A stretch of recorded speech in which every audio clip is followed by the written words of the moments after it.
Hi everyone, welcome back to Solidity Basics. In this video, we'll discuss contracts that can create another contract.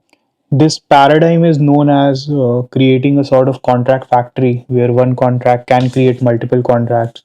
And you'll find this in many DeFi applications. Uniswap to begin with. The main contract creates a lot of contracts for different kind of liquidity pools.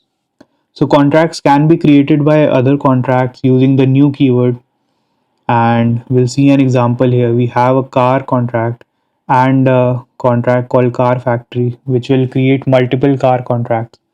So our car contract is basic, some state variables are there and a constructor to initialize these state variables. And our car factory contract has an array of cars.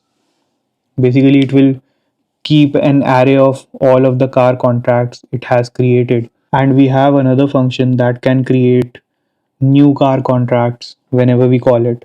So it will take in an address and some model name of the car, and it will create a new car contract by using this line. You can see that we are using new keyword to create a new contract.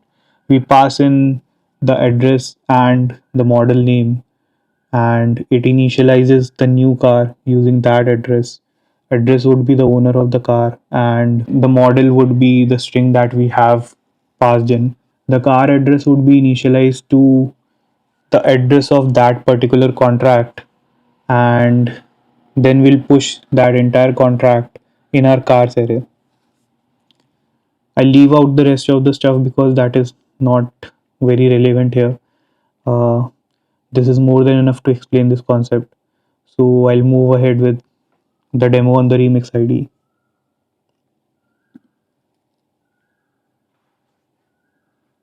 So we have a contract ready here. We'll compile it and then we'll deploy our car factory contract.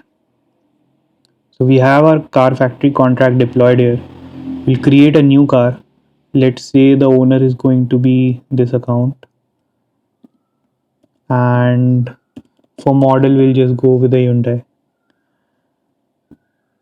So our transaction was successful, and if we try to get 0th car, we get the values where the owner of the contract is 0x5BC4, which is this account. The model is Hyundai and the contract address is 0x5C something.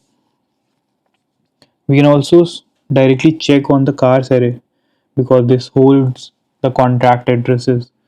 We see 0x5C6D, 0x5C6D. Let's add in another car for the second account,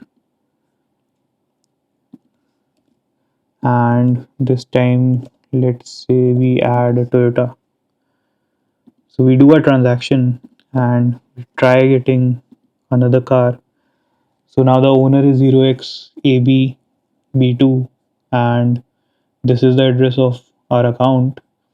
So the owner is this, the model is Toyota, and this new contract address is 0xB877.